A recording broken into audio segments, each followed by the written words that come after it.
লাইফে সবথেকে ইম্পর্টেন্ট হচ্ছে নিজেকে ভালোবাসা। তো আজকে হলো আমার বার্থডে।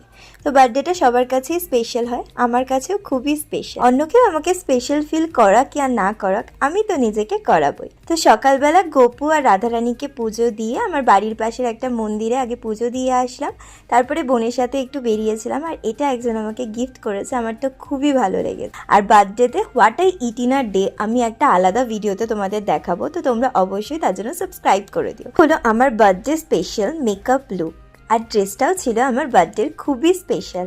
আর দুটো কেক আমি এবার বার্থডেতে কেটেছি, তোমরা জানিও কেমন লাগছে, আর আমার সাজটাও কেমন লাগছে সেটাও জানিও। আর ড্রেসটা কোথা থেকে নিয়েছি সেটা জানার জন্য আমাকে অবশ্যই কমেন্ট করে আমি তোমাদের লিংক দিয়ে দেবো। তারপর যেখানে এসেছিলাম সেখানে কি কি খাওয়া দাওয়া করলাম সেটা কিন্তু তোমরা নেক্সট পার্টে দেখতে পাবে। তো অবশ্যই সাবস্ক্রাইব করে দাও, আর আমাকে কেমন লাগছে অবশ্যই জানিও। সব মিলিয়ে বার্থডেটা খুব ভালোই কাটলো। রাধে রাধে।